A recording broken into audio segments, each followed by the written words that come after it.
दशा माता की पहली कथा के अनुसार प्राचीन समय में राजा नल और दमयंती रानी सुखपूर्वक राज्य किया करते थे।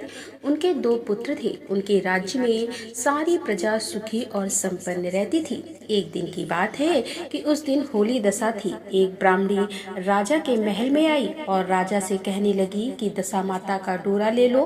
बीच में दासी बोल उठी, रानी साहिबा, आज के दिन सभी सुहागिन महिलाएं दशा माता की पूजा और व्रत करती हैं और इस डोरे की पूजा करके गले में बांधती हैं, जिससे घर में सुख समृद्धि आती है। इसीलिए रानी ने दासी के कहे अनुसार ब्राह्मणी से डोरा ले लिया और विधि अनुसार पूजा करके उस डोरे को गले में बांध लिया।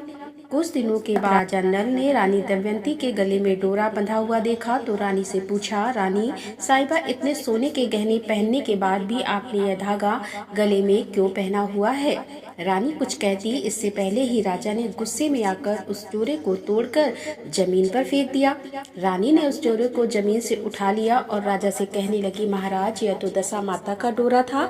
आपने उनका अपमान करके अच्छा नहीं किया। इधर जब रात में राजा सो रहे थे तब दशा माता स्वप्न में एक बुढ़िया के रूप में आई और राजा से कहने लगे कि हे राजा, तेरी अच्छी दशा जा रही है और अब बुरी दशा आ रही है। तूने मेरा अपमान करके अच्छा नहीं किया।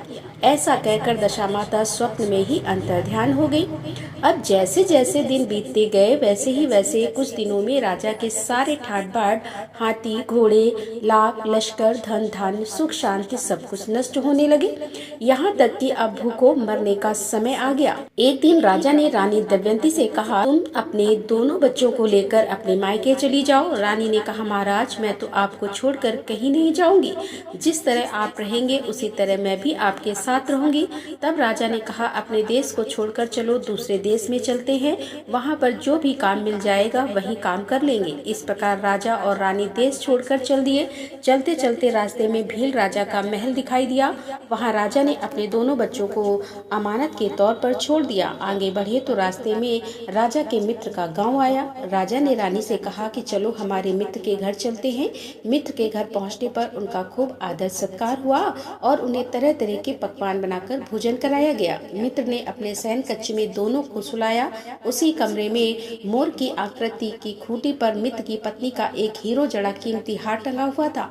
आधी रात में रानी की नींद खुली तो उन्होंने देखा कि वह बेजान खूंटी हार को निगल रही है। यह देखकर रानी ने तुरंत राजा को जगा कर दिखाया और जब दोनों ने सोचा कि सुबह होने पर मित्र के पूछने पर वे क्या जवाब देंगे, इसीलिए अभी यहाँ से चले जाना ही अच्छा है।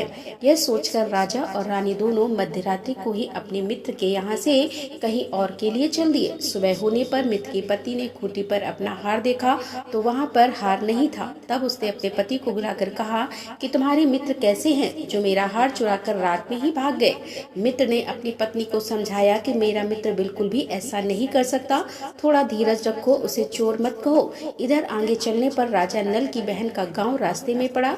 राजा ने बहन के घर में खबर भिजवाई कि तुम्हारे भाई भाभी आए हुए हैं। खबर देने वाले से बहन ने पूछा कि उनके हालचाल कैसे हैं।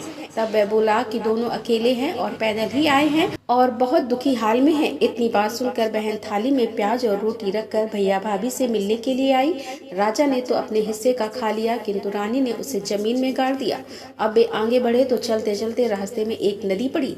राजा ने नदी में से मछलियाँ निकालकर रानी से कहा कि रानी, तुम इन मछलियों को भूनो, मैं गाँव में से परोसा लेकर आता हूँ। गाँव का नगर सेठ सभी लोगों को भोजन करा रहा था। राजा जब गाँव में गया तो वहाँ से परोसा लेकर चल दिया। वह रास्ते में जा ही रहा था कि कहीं से उड़ती हुई एक चील आई और झपटा मारकर राजा के हाथ से सारा भोजन धरती पर गिर पड़ा। राजा ने सोचा कि रानी सोचेगी कि राजा तो भोजन करके आ गया है और मेरे लिए कुछ भी नहीं लाया। उधर वह रानी जब मछलियां भून रही थी तो दुर्भाग्य से सारी मछलियां जीवित होकर वापस नदी में चली गई। अब रानी उदास होकर सोचने लगी कि जब राजा आएंगे और पूछेंगे कि मछलियां कहाँ गई, तब मछलियों को ना देखकर वह तो यही सोचेंगे कि मैं सारी मछलियां खुद ही खा गई हूँ। इधर जब राजा आए तो मन ही मन समझ गए और वे वहाँ से आगे चल पड़े। चलते चलते रानी के मायके का गांव आया। तब राजा कहने लगे कि तुम अपने मायके चले जाओ, वहाँ दासी का कोई भी काम कर लेना और मैं भी इस गांव में कहीं नौकर बन जाऊंगा। इस प्रकार रानी महल में दासी का काम करने लगी और राजा एक तेली के घने पर काम करने लगा। दोनों को काम करते करते बहुत दिन बीत गए। जब होली दशा का दिन आया तब सभी रानियों ने सिर धोकर स्नान किया। दासी ने भी स्नान किया। दासी ने रानियों का सिर गूथा तो राजमाता ने कहा कि चलो मैं भी तेरा सिर गूंथ देती हूँ। ऐसा कहकर राजमाता जब दासी का सिर गूंथ ही रही थी तब उन्होंने दासी के सिर में पद्म देखा। यह देखकर राजमाता की आंखें भर आई और उनकी आंखों से आंसू की बूंदें टपक कर गिरने लगी। आंसू जब दासी की पीठ पर गिरे तो दासी पूछने लगी, राजमाता आप रो क्यों रही हैं? तब राजमाता कहने लगी, तेरी जैसी मेरी भी बेटी है, उसके सिर में भी पद्म था और तेरे सिर में भी पद्म है। यह देखकर मुझे अपनी बेटी की याद आ गई। तब दासी कहने लगी, मैं ही आपकी बेटी हूँ। दशा माता के कोप से इस समय मेरे बहुत बुरे दिन चल रहे हैं, इसीलिए मैं सहायता मांगने के लिए यहाँ चली आई हूँ। माता ने कहा, बेटी फिर तूने यह बात हमसे क्यों छुपाई?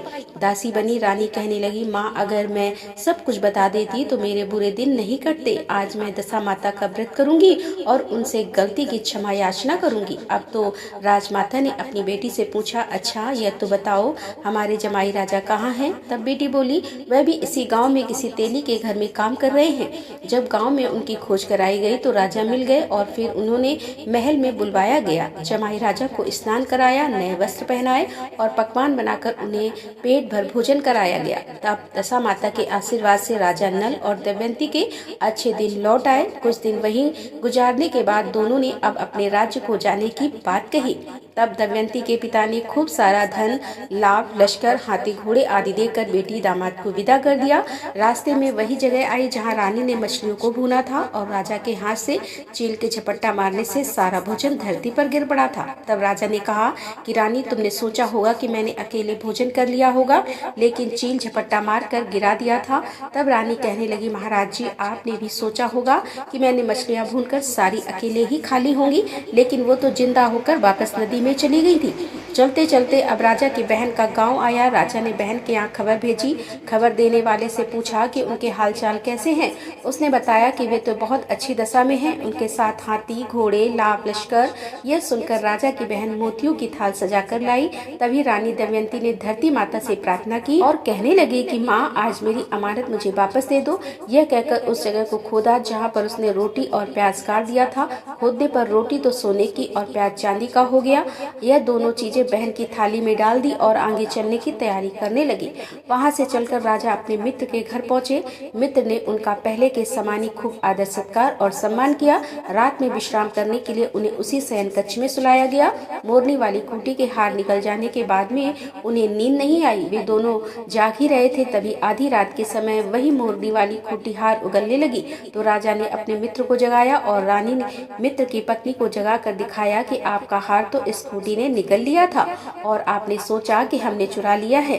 दूसरे दिन प्रातःकाल नित्य कर्म से निपटकर वे दोनों राजा रानी वहां से चल दिए। अब चलते चलते वे राजा भील के यहाँ पहुँचे तो उन्होंने अपने पुत्रों को वापस मांगा। तब भील राजा ने देने से मना कर दिया। गाँव के लोगों ने उन बच्चों को वापस दिलाया। राजा नल और दमयंती अपने बच्चों को लेकर अपनी राजधानी के पास पहुँचे तो नगर वासियों ने लाभ लश्कर के साथ उन्हें आते हुए देखा। सभी ने बहुत प्रसन्न होकर उनका स्वागत किया तथा गाजे बाजे के साथ उन्हें महल पहुंचाया। अब राजा का पहले की तरह ठाट बाट हो गया। राजा नल रानी दमयंती पर दशा माता ने पहले कोप किया, हे दशा माता ऐसा किसी पर मत करना, और बाद में जैसी कृपा की वैसे सब पर करना। प्रेम से बोलिए दशा माता की जय। तो यह थी दशा माता के पहले दिन सुनी जाने वाली कहानी। कृपया दूसरे दिन की कहानी भी हमारे इस चैनल पर जरूर सुनिएगा। कथा अच्छी लगी हो तो वीडियो को लाइक करके चैनल को सब्सक्राइब नहीं किया हो तो जरूर कर लीजिएगा। राधे राधे, जय श्री कृष्णा, हर हर महादेव, जय भोलेनाथ।